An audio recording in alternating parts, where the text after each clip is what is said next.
కడపలో మే 27, 28, 29 తేదీల్లో నిర్వహించే మహానాడు వేదిక కోసం టీడీపీ నేతలు స్థల అన్వేషణ చేపట్టారు.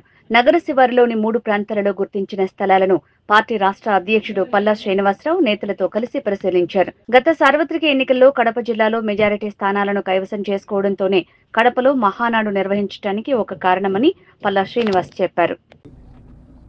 ఏదైతే తెలుగుదేశం పార్టీ 43 వసంతాలు పూర్తి చేసుకొని 44వ వసంతలో అడుగుపెట్టినటువంటి సందర్భంలో కీర్తిశేషులు నందమూరి తారక రామారావు గారు తెలుగుదేశం పార్టీ వ్యవస్థాపకుల యొక్క జయంతిని పురస్కరించుకొని మరి కడపలో మహానాడు నిర్వహించాలని చెప్పేసి తెలుగుదేశం పార్టీ జాతీయ అధ్యక్షులు ముఖ్యమంత్రి గారైనటువంటి శ్రీ నారా చంద్రబాబు నాయుడు గారు ఆదేశాలు ఇవ్వడం జరిగింది. దాన్ని తీసుకొని మరి ఇక్కడికి వచ్చి ఇక్కడ ఉన్నటువంటి మరి కొన్ని ఎక్కడైతే ప్రాంగణాలను రేపు మహానాడు నిర్వహించడానికి ప్రాంగణాలను కొంచెం చూడడం జరిగింది. ఇందులో మరి పార్టీ అధ్యక్షులు శ్రీనివాస్ రెడ్డి గారు, అలాగే ఇన్ఛార్జ్ మంత్రి సబితమ్మ గారు, మా సీనియర్ మంత్రి మా అనగాని గారు, అలాగే జోనల్ కోఆర్డినేటర్స్, ఇన్ఛార్జెస్, ఎమ్మెల్యేస్ ముఖ్యంగా చైతన్య రెడ్డి గారు, నెక్స్ట్ మా సీనియర్ నాయకులు కాలువ శ్రీని గారు, సుధాకర్ గారు, అలాగే వరదరాజుల రెడ్డి గారు, మాధవి గారు, చైతన్య గారు, వీళ్ళంతా కూడా, అలాగే మా కార్యవర్గం అంతా కలిపి, జిల్లా కార్యవర్గం అంతా కలిపి ఇక్కడ రావడం జరిగింది. మేము 3 ప్రాంగణాలను చూసాం.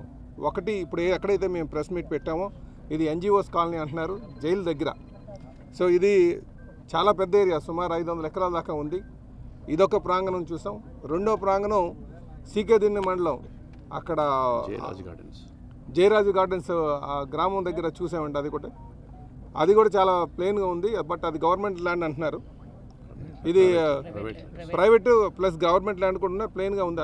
అది కూడా పరిశీలించాం. మూడోది అక్కడ ఎయిర్పోర్ట్ దగ్గర శాటిలైట్ టౌన్షిప్ దగ్గర కూడా చూడడం జరిగింది. ఈ 3 ప్రాంగణాలను తీసుకెళ్లి జాతీయ అధ్యక్షుల వారికి, అలాగే జాతీయ ప్రధాన కార్యదర్శి లోకేష్ బాబు దృష్టిలో పెడతామండి. వారు మళ్ళీ ఇక్కడ టెక్నికల్ టీములు పంపించి ఇది ఎంతవరకు అసాధ్యాలను చూసుకొని మరి ముందుకు వెళ్ళడం జరుగుతుందని చెప్పి తెలియజేస్తున్నాను. ఇందులో చాలా చురుగ్గా మా నాయకులందరూ కూడా పాల్గొని ఈ కార్యక్రమాన్ని మంచిగా ముందుకు తీసుకెళ్ళడం మాకు చాలా సంతోషంగా ఉందని చెప్పి తెలియజేస్తూ, ఖచ్చితంగా తెలుగుదేశం పార్టీ అంటేనే ఈ దేశంలో సుమారు 1200 పార్టీలు ఉన్నాయి. క్రమం తప్పకుండా అన్నీ ఏదైతే రూల్స్ ఉన్నాయో, రెగ్యులేషన్స్ ఉన్నాయో ఆ మాదిరిగా పార్టీని నడిపిస్తున్నటువంటిది తెలుగుదేశం పార్టీ అని చెప్పి తెలియజేస్తున్నాం. రేపు రాబోయే రోజుల్లో కూడా మంచి నాయకులను తయారు చేసి ఈ రాష్ట్రానికి అందించే పార్టీగా చరిత్రలో నిలుస్తుందని కూడా ఈ సందర్భంగా తెలియజేస్తూ సెలవు తీసుకుంటాం. నమస్కారం. మొదటగా పొలిట్ బ్యూరో శ్రీనివాస్ రెడ్డి గారు అడిగిన కోరిక మేరకు కడపలో ఏర్పాటు చేస్తామని ఉద్దేశంతో ఈరోజు స్థల పరిశీలనకు వచ్చారు. 4 స్థలాలు చూశారు, ఫైనల్ చేయాలని చెప్పేది మీరు చెప్తా ఉన్నారు.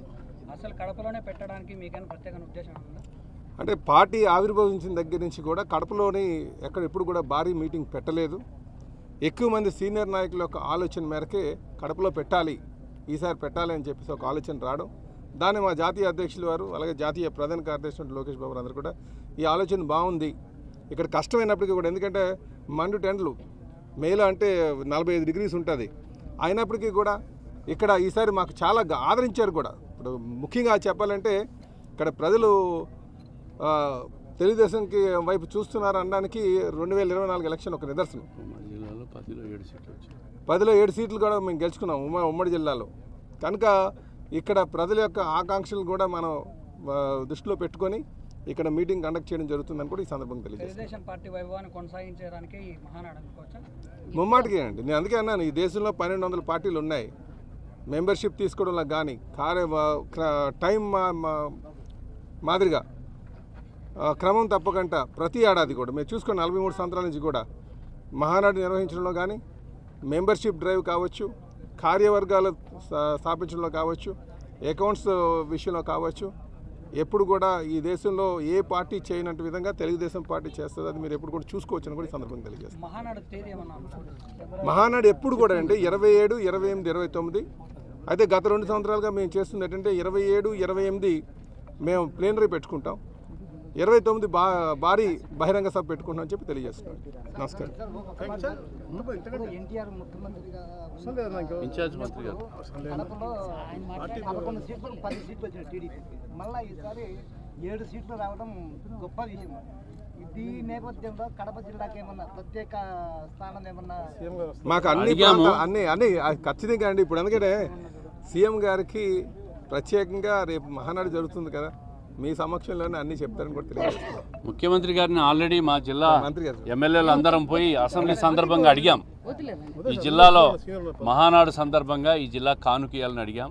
మీరే ఆలోచించి చెప్పన్నారు. తప్పకుండా మహానాడులో ముఖ్యమంత్రి గారు కడప జిల్లాకు ఒక మంచి ప్రకటన చేస్తారనే విశ్వాసం మాకుంది.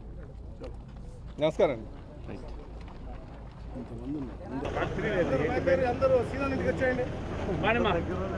కార్లు కొంచెం ముందుకు తీసాను, ప్రెస్ మీట్ చూసుకొని ఇంటికాడ చూస్తాం.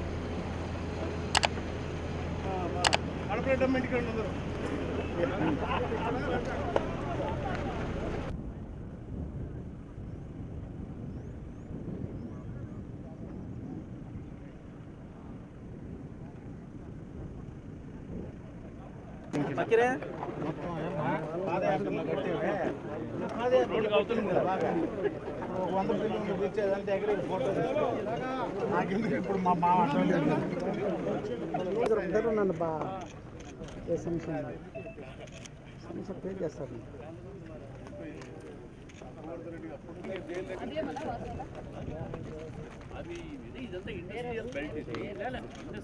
నేను పోషన్ కనబడతాడు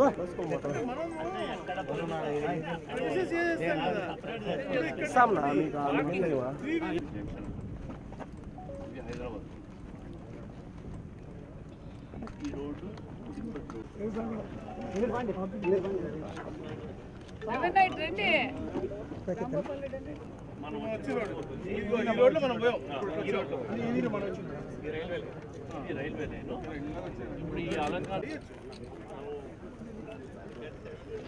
దేని చేసుకోవడమే. అవి నింపుకోవాలి.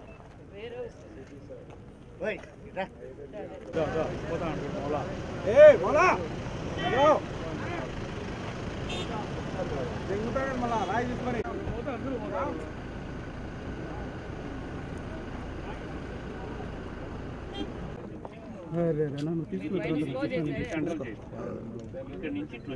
నన్ను కదపద్దు ప్లీజ్, నువ్వేం చేయను సార్, కదపద్దు.